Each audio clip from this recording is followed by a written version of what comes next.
Hey science lovers, welcome to bio with bees. तो आज हम बात करने वाले हैं नेक्स्ट ग्लैंड के बारे में, दैट इज एड्रिनल ग्लैंड।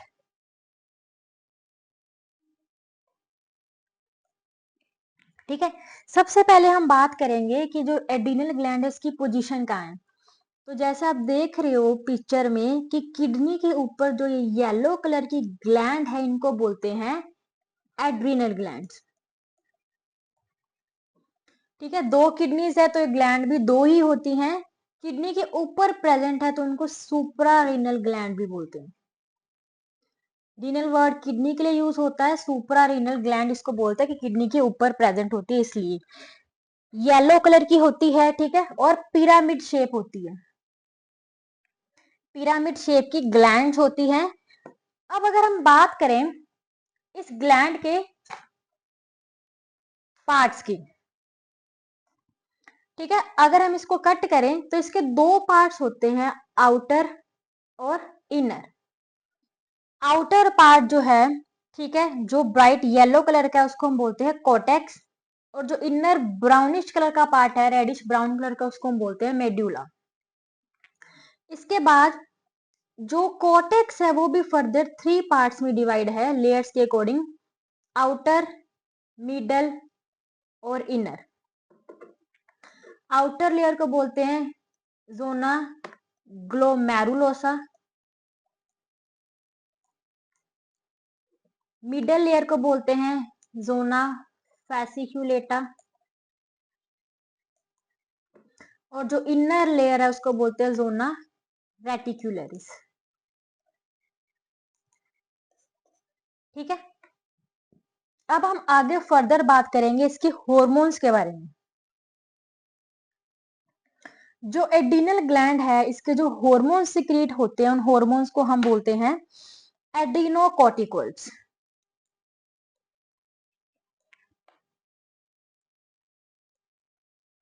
एड्रिनोकॉर्टिकॉइड्स बोलते हैं उन हॉर्मोन्स को। तो सबसे पहले हम बात करने वाले हैं कोटेक्स के हार्मोन की, जिसको हम बोल रहे हैं एड्रिनोकॉर्टिकॉइड्स। जैसे अभी हमने लेयर्स की बात की कि आउटर लेयर होती है, मिडल लेयर होती है, इनर लेयर होती है, तो हार्मोन सिक्रीट भी इन्हीं लेयर से होते हैं। जैसे आउटर थी ग्लोमेरुलोसा, तो ग्लोमेरुलोसा हार्मोन रिलीज करती है मिनरलोकॉर्टिकॉइड्स।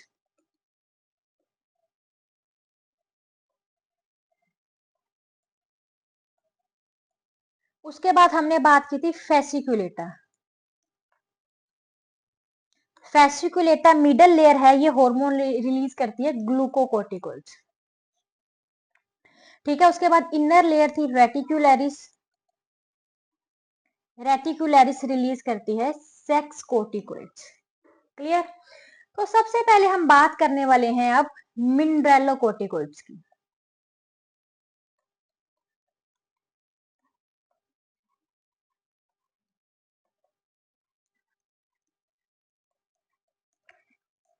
ठीक है, मिनरलोकॉर्टिकॉइड्स को रिलीज कौन कर रहा था? Outer layer, that is zona glomerulosa.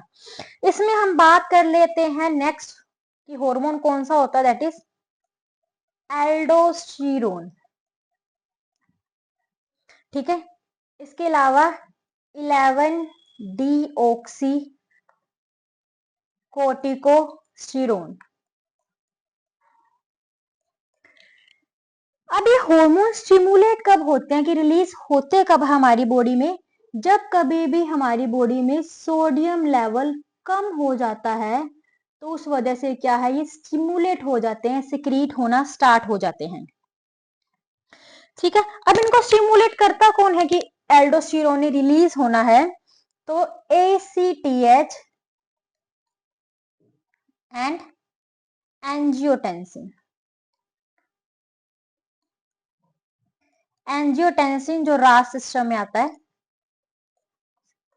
और ACTH एड्रिनोकोर्टिकोट्रोपिक हार्मोन। ठीक है, वो इसको क्या है, स्टिमुलेट करते हैं कि एल्डोस्टेरोन क्या है रिलीज होना स्टार्ट हो जाए।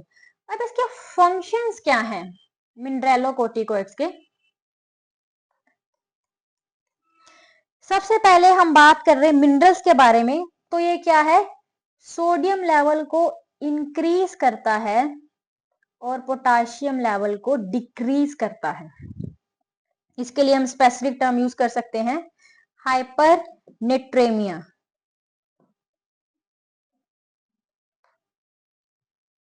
हाइपर मतलब ज्यादा कर रहा है सोडियम लेवल को, और पोटाशियम लेवल को कम कर रहा है, उसके लिए हम टर्म यूज कर सकते हैं हाइपोकैलाइमिया।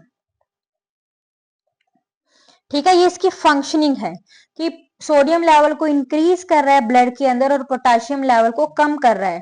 अब ये कैसे करेगा? एक तो सोडियम की रीएब्जॉर्प्शन करवा के, कहां से? जो नेफ्रिक फिल्ट्रेट होता है वहां से। ठीक है, इसके अलावा सोडियम के रिलीज को डिक्रीज करवा देता है, या कह लो सोडियम के लॉस को कम करवा देता है। किस में से? स्वेट में से, सलाइवा में से और बाइल में, कि उनमें क्या है, कम अमाउंट में रिलीज हो, उसका लॉस कम हो। ठीक है, तो एल्डोस्टेरोन को हम और क्या बोल सकते हैं? That is salt retaining hormone.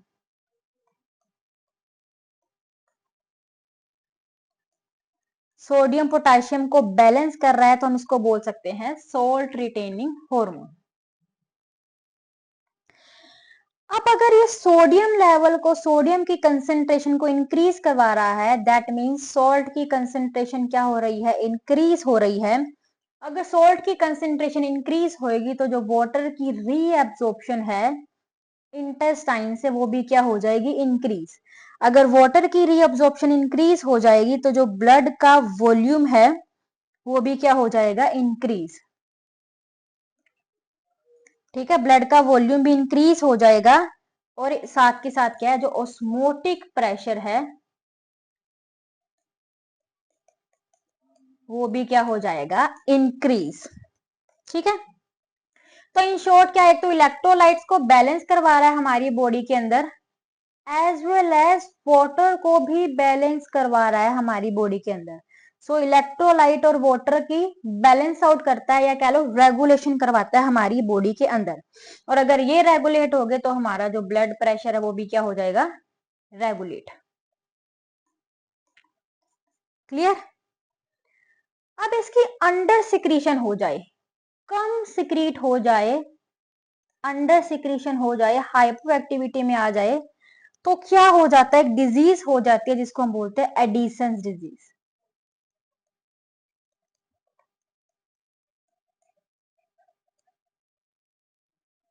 ठीक है, अब एडिसन्स डिजीज है, एडिसन डिजीज के सिम्टम्स क्या हो जाएंगे या कैरेक्टरिस्टिक्स क्या होते हैं? अगर मिनरेलोकोर्टिकोइड्स, एल्डोस्टेरोन जो है सोडियम लेवल को हाई कर रहा था और पोटेशियम लेवल को कम कर रहा था, तो इसके अंदर रिवर्स हो जाएगा कि सोडियम लेवल ड्रॉप हो जाएगा, कम हो जाएगा, और पोटेशियम लेवल क्या हो जाएगा? इंक्रीज हो जाएगा। ठीक है, जो हमारी स्किन की कलरेशन है वो हो जाएगी ब्रोंज। इसके अलावा सोडियम की एक्सक्रीशन ज्यादा होनी स्टार्ट हो जाएगी। ठीक है, सोडियम की और वाटर की एक्सक्रीशन यूरिन में ज्यादा जानी स्टार्ट हो जाएगी, और जिस वजह से क्या हो सकती है? डिहाइड्रेशन। ठीक है, इसमें और क्या सिम्टम्स हम ले सकते हैं? फिटीग, वीकनेस आना बॉडी में, बीपी ब्लड प्रेशर लो हो जाना, ठीक है, वॉमिटिंग, डायरिया, नोजिया, ये सारे इसमें आ जाएंगे।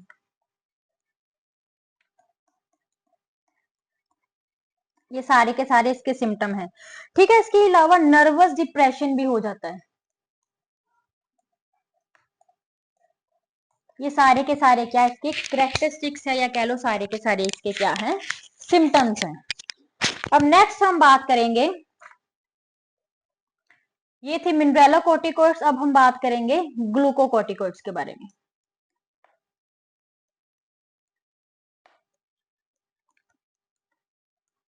नेम से ही क्लियर है, ग्लूकोकोर्टिकोइड्स मतलब कुछ ना कुछ ग्लूकोज से रिलेटेड है। ठीक है, इसके अंदर हॉर्मोन्स आ जाते हैं, कोर्टिसोल, कोर्टिसोन हो गया,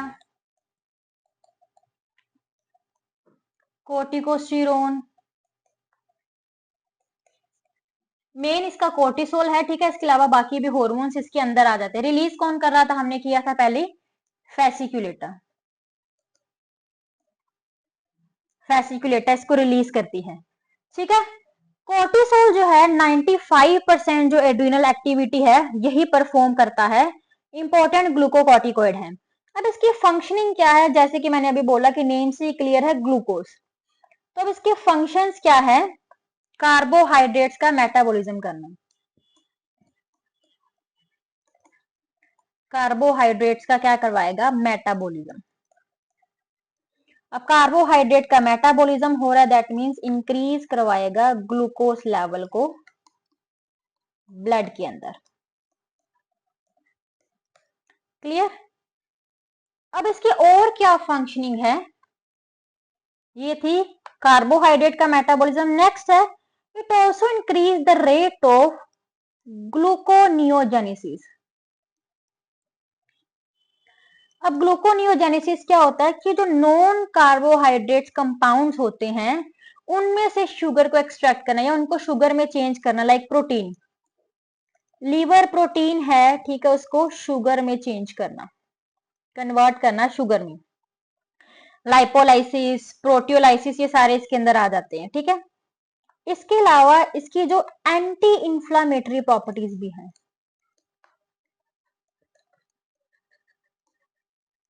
एंटी इंफ्लामेटरी प्रॉपर्टीज भी हैं, ठीक है, दैट मींस स्टेबलाइज करता है किसको, लाइसोजाइम को। इसके अलावा एंटी एलर्जिक एक्शन भी शो करता है, ठीक है। एंटी एलर्जिक एक्शन शो करता है, दैट मींस ये कहीं ना कहीं डिप्रेस करवाता है इम्यून रिस्पॉन्स को।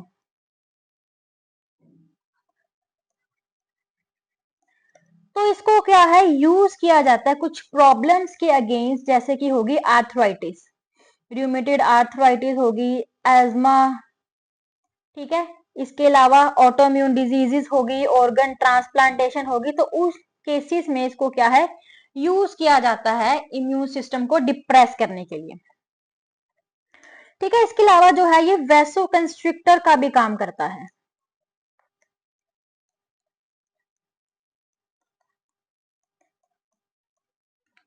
वैसो कंस्ट्रिक्टर का काम करता है इन केस की अगर एक्सेसिव ब्लीडिंग हो रही है, ठीक है, ब्लड प्रेशर ड्रॉप ना हो जाए, तो उस केस में वैसो कंस्ट्रिक्टर का काम भी करता है।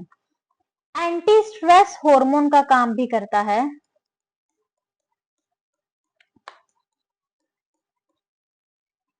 एंटी स्ट्रेस हार्मोन का काम करता है। मान लो जब इन्वायरमेंटल कंडीशंस बहुत क्या हो गई है, एडवर्स हो गई है, माइक्रोबियल इन्फेक्शन ज्यादा हो गई है, तो उस केस में, ठीक है। अब अगर इसकी ओवर सिक्रीशन हो जाए, ज्यादा अमाउंट में सिक्रीट होना स्टार्ट हो जाए, तो इसमें कौन सी डिजीज हो जाती है, दैट इज कशिंग सिंड्रोम।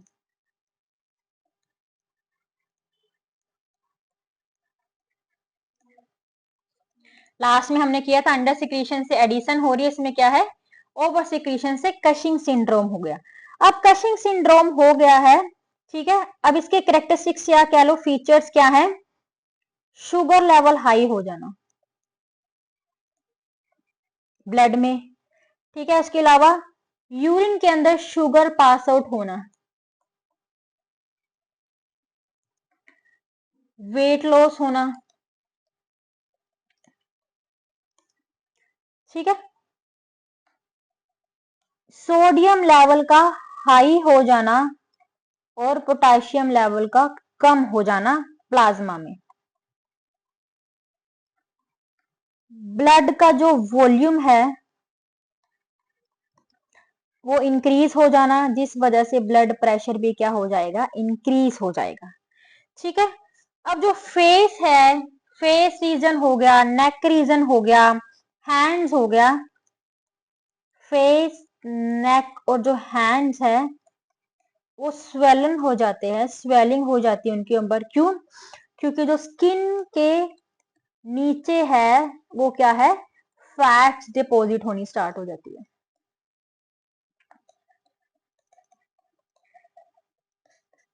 ठीक है, जिसको हम ओबेसिटी बोल देते हैं। नेक्स्ट हम बात करेंगे सेक्स कोर्टिकोइड्स के बारे में।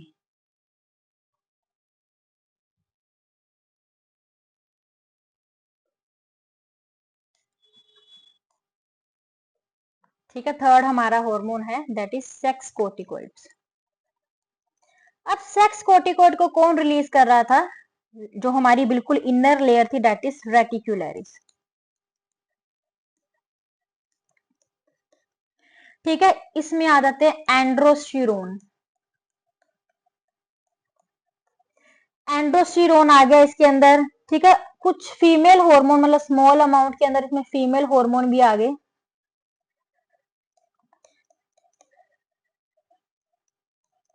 कौन से होते हैं? That is estrogen and progesterone.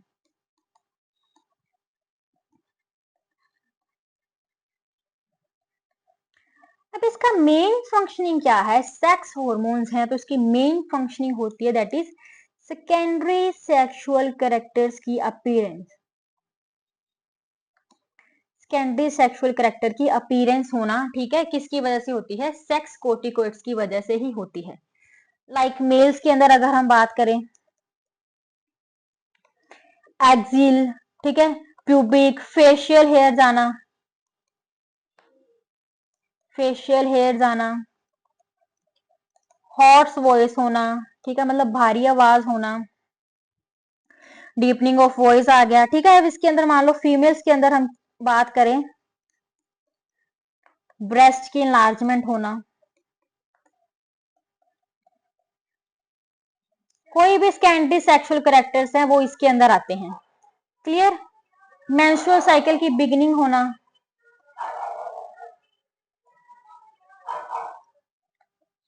Clear?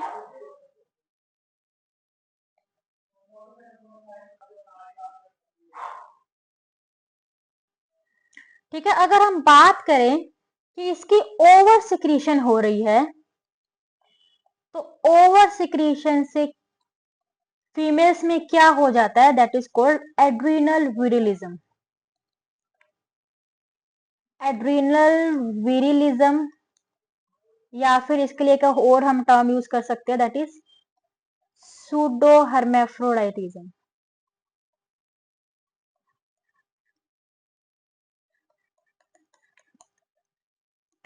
ठीक है, मेल में फीमेल लाइक कैरेक्टर आना, फीमेल में मेल लाइक कैरेक्टर आना। लाइक अगर हम फीमेल के अंदर बात करें,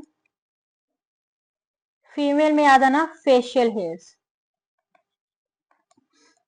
फेशियल हेयर आ जाना जिसको हम बोलते हैं हीरोसिटिज्म। हीरोसिटिज्म बोलते हैं हम। ठीक है, और मेल्स के अंदर एनलार्जमेंट ऑफ ब्रेस्ट हो जाना,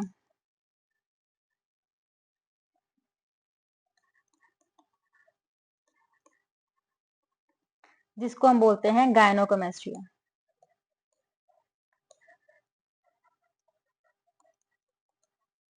ठीक है, मेल्स के अंदर। फीमेल्स के अंदर फेशियल हेयर्स आ रहे हैं, वॉइस भी हैवी हो सकती है। ठीक है, आर्म्स हैवी हो जाना, लेग्स रीजन का हैवी हो जाना, जो हेयर लाइन है, ठीक है, उसका पीछे चले जाना, ये सारे के सारे कैरेक्टर फीमेल में आ सकते हैं। मेल्स के अंदर मेनली है enlargement of breast. Clear? Next हम बात करते हैं एड्रिनल के सेकंड पार्ट की that is called adrenal medulla. Medulla region के जो सेल्स होते हैं, ग्लैंडुलर सेल्स है जो हार्मोन रिलीज करते हैं, उनको बोलते हैं क्रोमेफिन सेल्स।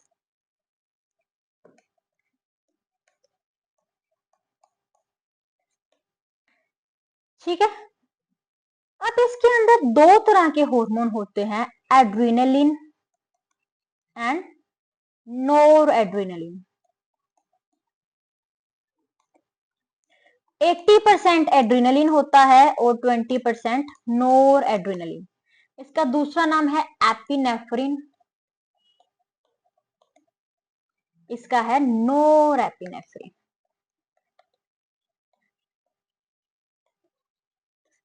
क्लियर? अब हम बात करें सबसे पहले एड्रिनलिन की।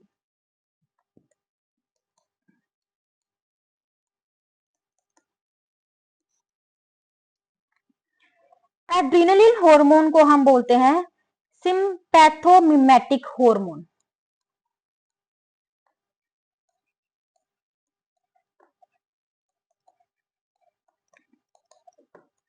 Sympathomimetic hormone. Why it is called सो? क्योंकि इसकी सेम बायोलॉजिकल इफेक्ट्स है जो सिंपैथेटिक नर्वस सिस्टम के होते हैं। ठीक है, हार्ट बीट को इंक्रीज करना, जिसकी वजह से कार्डियक आउटपुट इंक्रीज हो जाती है, ब्लड प्रेशर क्या हो जाता है, इंक्रीज हो जाता है। ये इसके फंक्शंस हैं। नेक्स्ट, बेसल मेटाबॉलिज्म रेट को 20% तक इंक्रीज कर देता है नॉर्मल के कंपैरेटिव। हमारा जो शुगर लेवल है उसको इंक्रीज कर देता है by the process of glycogenolysis. अब ये ग्लाइकोजिनोलाइसिस क्या होती है? लीवर के अंदर जो ग्लाइकोजन है उसको वापस ग्लूकोज में कन्वर्ट कर देता है। ठीक है,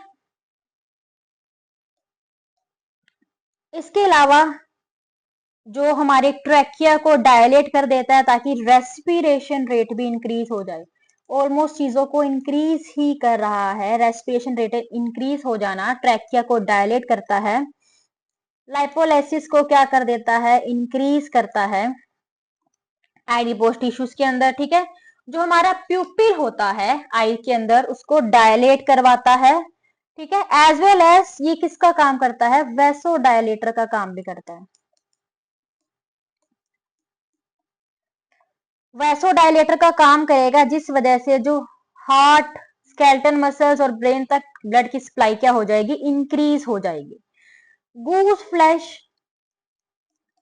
गूज फ्लैश मतलब गूज बम्स आना। ठीक है, पाइलो इरेक्शन जिसको हम बोलते हैं कि रोंगटे खड़े हो जाना, वो भी क्या है? इसी की वजह से ही होता है। एड्रिनल क्या करता है? हमारी बॉडी को प्रिपेयर करता है ताकि हम कोई भी इमरजेंसी कंडीशन को क्या कर सके?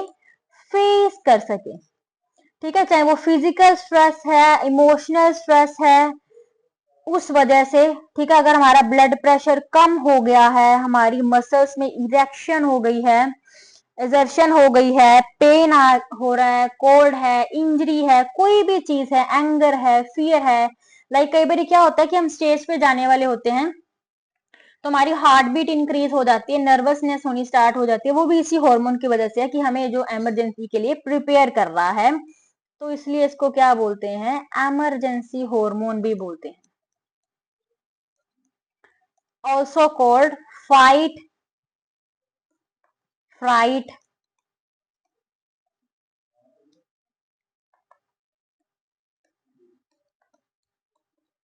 Fight, fright and flight hormone. Adrenal gland को हम इसलिए बोलते हैं glands of emergency due to this medulla hormone. ठीक है, जो हमारी बॉडी को इमरजेंसी के लिए प्रिपेयर कर रहा है। अगर इन केस इसकी हाइपर एक्टिविटी हो जाती है, हाइपर एक्टिविटी हो रही है, सब कुछ इंक्रीज होना स्टार्ट हो गया, हाइपर टेंशन होनी स्टार्ट हो गई, तो उस वजह से उस पर्सन की क्या है? डेथ भी हो सकती है। ठीक है, दूसरी तरफ हम बात करें नोर एड्रिनलिन की, इसकी फंक्शनिंग सेम ही है एज लाइक एड्रिनलिन। ठीक है, ये मेनली हमारी को ऑपरेट कब करता है? कि मान लो वैसो कंस्ट्रिक्शन करवा रहा है, एड्रिनल की तरह ही रिजेंबल कर रहा है, इसके जो बायोलॉजिकल इफेक्ट्स हैं वैसे ही सेम है, एक्सेप्ट क्या है? It operates during normal state.